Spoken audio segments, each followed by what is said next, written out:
এক ছোট মেয়ে বিষাক্ত সাপ দেখেও ভয় পেল না, বরং সে সাপটির সাথে কথা বলতে লাগলো। সে সাপটিকে ওষুধি গাছটি দিতে বলল কাউকে বাঁচাতে। অবাক করে সাপটি তার কথা বুঝতে পারল। সাপটি ওষুধি গাছটি মেয়েটিকে দিল। স্বর্গের দূত হওয়ায় তার বিশেষ শক্তি ছিল, কিন্তু দাদু ব্যবসার ক্ষতির জন্য তাকেই দোষ দেন। তাই তাকে পরিচারিকার সাথে পাহাড়ে পাঠিয়ে দেওয়া হলো। পাহাড়ে বেড়ানোর সময় মেয়েটি সাপের কামড় খাওয়া এক বিলিয়ানিয়ারকে দেখল। সে দ্রুত গিয়ে তাদের পথ আটকাল। সে বলল, সাপ কামড়ালে নড়া বারণ, নইলে বিষ দ্রুত ছড়াবে। কিন্তু সহকারী বাচ্চা মেয়েটির কথায় বিশ্বাস না করে ভাবল সে মজা করছে। হঠাৎ মেয়েটির মায়ের কথা মনে পড়ল। মা বলেছিলেন বিষাক্ত সাপের কাছেই তার প্রতিষেধক থাকে। গন্ধে সে ডিটক্সের ভেষজটি খুঁজে পেল। সেটি তুলতে গেলেই হঠাৎ আরেকটি বিষাক্ত সাপ এলো। মেয়েতে একটু ভয় পেলাম। সে বলল, ছোট সাপ, তুমি কি সাঁওতাওয়ের বন্ধু? তোমার কামড়ে লিন কাকু মরতে বসেছেন। জানি তুমি ইচ্ছা করে করনি, ওনাকে সাহায্য করো, ধন্যবাদ। বলেই সে ভেষজটি নিয়ে গিয়ে চূর্ণ করল। সে ক্ষতে ভেষজ লাগাল।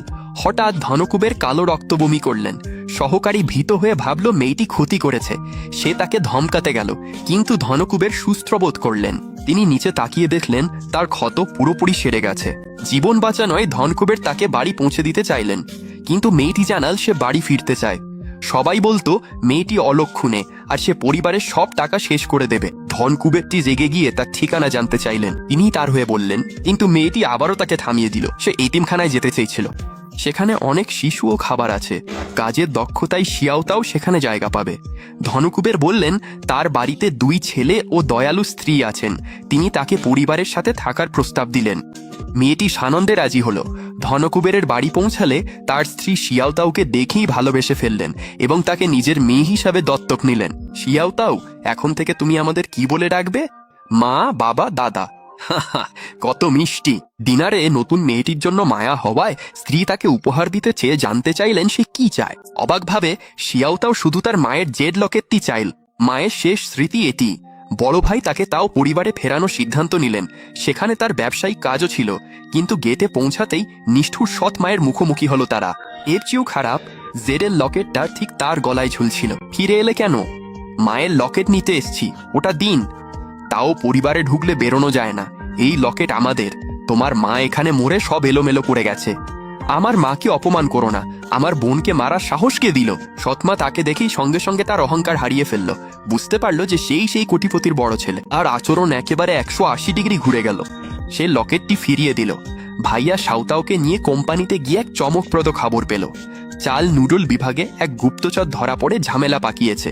সে বাঁশের কোচ ও ব্রাইন বদলে সব ফর্মুলার লেবেল ছিঁড়ে ফেলেছে। দ্রুত সমাধান না হলে কোম্পানির 50 কোটির ক্ষতি হবে। শুনে মেয়েটি ভাইকে সাহায্য করার সিদ্ধান্ত নিল। কর্মীরা অনেকবার পরীক্ষা চালালেও কোনোভাবেই ফর্মুলাগুলো আলাদা করতে পারল না। কিন্তু মেয়েটি গন্ধ শুকেই পার্থক্য বুঝল। এমনকি কর্মীর পকেটে থাকা 3 দিনের দুর্গন্ধযুক্ত মোজাও শুকল।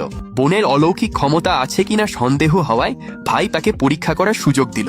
তখন এক বৃদ্ধ পরিচালক বললেন মেয়েটি হয়তো তাদের গোপন ফর্মুলা চুরির জন্য পাঠানো পারিবারিক গুপ্তচর। কিন্তু ভাই দৃঢ়ভাবে তার পাশে দাঁড়ালো। তখন পরিচালক একটা শর্ত দিলেন। তিনি চাইলেন ভাই তার কোম্পানির শেয়ার বাজি রাখুক। মেয়েটি হারলে ভাইকে তার 5000 কোটির শেয়ার পরিচালককে দিতে হবে। ভাই দ্বিধা না করে বোনকে বাঁচাতে রাজি হয়ে গেল। মেয়েটি ভাইকে কথা দিল সে নিরাশ করবে না। সে টেবিলের ফর্মুলাগুলো চাকতে লাগলো। পরিচালক অধৈর্য হয়ে তাকে থামতে বললে সে বলল, জানি আপনার তাড়া আছে, কিন্তু একটু দাঁড়ান, আমি স্বাদগুলো বুঝছি, এগুলো যেন কথা বলছে। সবাই প্রায় হেসে ফেলেছিল, ভাবছিল ছোট মেয়েটা শুধু বাজে কথা বলছে। কিন্তু পরের মুহূর্তেই সে একদম সঠিকভাবে একটা অংশের ফর্মুলা বলে দিল। কর্মীরা নিশ্চিত করল তার কথাই ঠিক।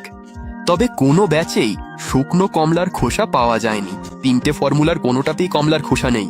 হা, মনে হচ্ছে বাজি হেরে গেছো, তোমার জন্য দুঃখ লাগছে। হা, আমি আগে একটু খোসা ফেলে দিয়েছিলাম, তেমন কিছু না, তাই নেতাকে জানাইনি। ভাইস সেক্রেটারিকে পরিচালকের 20% শেয়ার মেয়েটিকে দিতে বলল। গুপ্তচর না সরানো পর্যন্ত ফর্মুলা অনিরাপদ। আমরা তদন্তে কোনো ছাপ বা সূত্র পাইনি। সবাইকে জিজ্ঞাসাবাদ অসম্ভব। আমি জানি কে গুপ্তচর।